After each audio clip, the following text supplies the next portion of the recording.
кітап досың жолдасың, өмірдегі жолбасшың. Жақын жүрсең оған сен, жаман бала болмассың. Жақын жүрсең оған сен, жаман бала болма. Кітап бұрышы ұнайды ма? Балалар, біз кітап бұрышында не істейміз? Кітап оқимыз, тақпақтар жаттаймыз, сосын ертегі оқимыз, әріптер жасаймыз. Балалар, сендер олай болса, сендермен қазір мен түлкі менен қоян ертегісін айтамыз, Олай болса, бәріміз бірге отырып айтайық. Ертеде, ешкі жүні өртеде, баяғы өткен заманда түлкі мен қоян болыпты.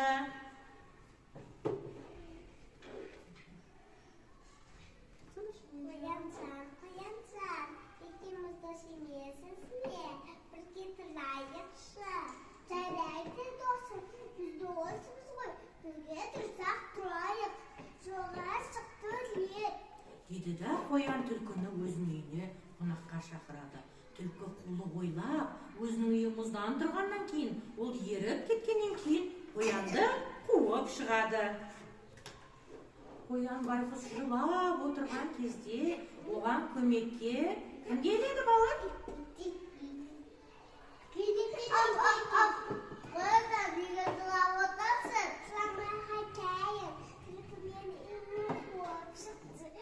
Оның үйімізден салынған еді. Ал менің үйім ағаштан салынған еді. Күн өтіп оның үйі еріп кетті, қалай жыламай? Деп көмек сұрайды. Түлкі, қоян үйі қонаққа берген. Жоқ, мен үйді бере алмаймын. Мен қазір шықсам, сендерден жаман болады. Сендер істе, бала. Деді да итпенен қоянды қуып шығады екен. Басамында үйге қайтайын. Қояндар мезі бе? Мен саған көмектесем мәрке. Деді да ит жөніне барады екен, Қоянжан тағы да мұңайып, жылап отырған кезде көмекке кім келеді? Қоянжан, сен неге жылап отырсың? Жыламай қайтайын. Түлкінің үйін қуып шықты. Оның үйімізден салынған еді.